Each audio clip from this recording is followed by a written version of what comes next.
വിശ്വാസികളടക്കം ഈ തദ്ദേശ തെരഞ്ഞെടുപ്പിലും ഇടതുപക്ഷത്തിന് വോട്ട് ചെയ്ത ആളുകളടക്കം ഈ പാട്ടിനെതിരെ കേസെടുത്തതിനെ അങ്ങേയറ്റം പരിഹാസത്തോടെയാണ് നോക്കിക്കണ്ടത്. അത് എന്താ പറയുക, നമ്മുടെ സമൂഹത്തിൽ നിലനിൽക്കാൻ കഴിയാത്ത വിധത്തിൽ ഒരു തരത്തിലും സ്റ്റാൻഡ് ചെയ്യാത്ത ഒരു കാര്യമായിരുന്നു.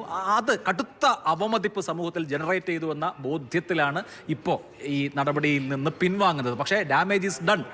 അതിന് ചെയ്യാൻ കഴിയുന്ന എല്ലാ ഡാമേജും വന്നതിന് ശേഷമാണ് ഇപ്പോൾ ഇങ്ങനെ ഒരു യു ടേണിലേക്ക് എത്തുന്നത്. പിന്നെ ഇതിലൊരു കാര്യം ശ്രദ്ധിക്കേണ്ടത്, ഇപ്പോൾ നേരത്തെ പ്രതീക്ഷ വെച്ചുള്ളൂ ഈ കേസ് നിലനിൽക്കില്ല എന്ന തിരിച്ചറിവ് ഇപ്പോഴാണോ വന്നതെന്ന്. അങ്ങനെയല്ല, ഈ കേസ് നിലനിൽക്കില്ല എന്ന തിരിച്ചറിവ് നേരത്തെ ഉണ്ടായിരുന്നു. ഭാരത് ന്യായ സംഹിത 299 അനുസരിച്ചുള്ള കേസ് ഈ കാര്യത്തിൽ നിലനിൽക്കില്ല എന്ന് എല്ലാ നിയമവിദഗ്ധരും എന്നല്ല നിയമത്തിന്റെ പ്രാഥമിക പാഠം അറിയുന്ന ആളുകൾ പോലും അന്ന് ചൂണ്ടിക്കാണിച്ചാണ്. കാരണം ഇതിൽ ഏതെങ്കിലും തരത്തിൽ റൈവൽറി ഉണ്ടാക്കുന്ന, രണ്ട് സമൂഹങ്ങൾ തമ്മിലടുപ്പിക്കുന്ന, മതവികാരത്തെ വ്രണപ്പെടുത്തുന്ന യാതൊന്നും ഈ പാട്ടിന്റെ ടെക്സ്റ്റിലില്ല. എന്തിനാണ് ഈ പാർട്ടി ഇതിൽ തൂങ്ങിപ്പിടിച്ചത്? ഇങ്ങനെ തൂങ്ങിപ്പിടിക്കുമ്പോൾ നമുക്കറിയാമല്ലോ ഇത് നിൽക്കത്തില്ല.